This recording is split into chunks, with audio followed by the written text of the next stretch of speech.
દવાખાનું તો છે, દર્દીઓ પણ આવે છે, પરંતુ ડોક્ટર જ ગાયબ છે।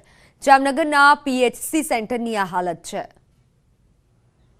ભગવાન વગરનું મંદિર અને ડોક્ટર વગરનું દવાખાનું ક્યાંય સાંભળ્યું છે?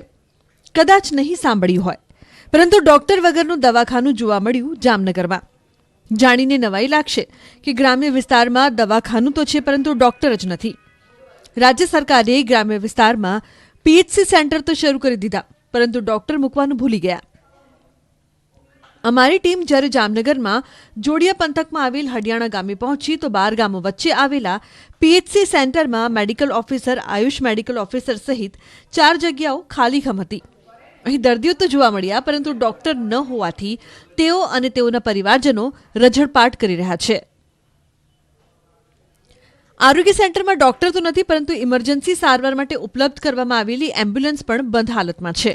આસપાસના ગ્રામ્ય વિસ્તારોમાં પ્રસૂતિના સમયમાં મહિલાઓને લાવવા માટે જવા માટે એમ્બ્યુલન્સની સુવિધા બંધ હાલતમાં હોવાથી લોકો હેરાન થઈ રહ્યા છે। કેટલાય સમયથી લોકો અહીંના પીએચસી સેન્ટરમાં જરૂરી તમામ સુવિધાઓની માંગ કરી રહ્યા છે।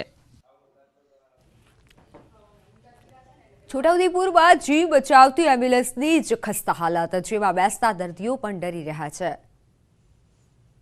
કાટ ખાઈ ચૂકેલું પતરું, દોરડાથી બાંધેલા ગાડીના પાટા, ગમે ત્યારે ટુકડા થઈ જવાની સ્થિતિમાં રહેલી આ વાહન એમ્બ્યુલન્સ છે।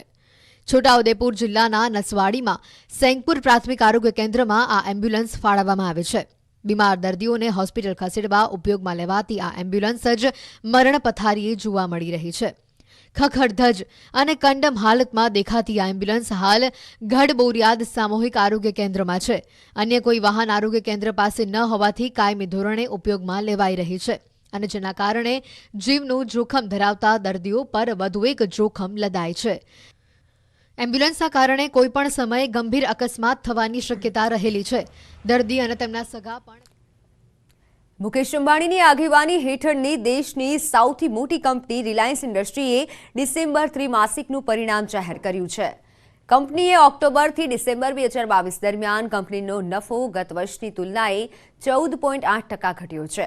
ઓક્ટોબરથી ડિસેમ્બર 2022 દરમિયાન કંપનીએ કોન્સોલિડેટેડ નેટ પ્રોફિટ 15,792 કરોડ રૂપિયા રહ્યો હતો, ત્યારે આ સમયગાળા દરમિયાન કંપનીની રેવન્યુ 15.3%થી વધી અને 2.20 લાખ કરોડ રૂપિયા થઈ, જ્યારે ઓક્ટોબરથી ડિસેમ્બર 2021 દરમિયાન રેવન્યુ 18,549 કરોડ રૂપિયા હતી, જ્યારે રિલાયન્સ જીઓએ ઓક્ટોબરથી ડિસેમ્બર 2022 દરમિયાન 28.3% નફો કર્યો હતો, જ્યારે જીઓનો ચોખ્ખો નફો 4,638 કરોડ રૂપિયા થયો છે।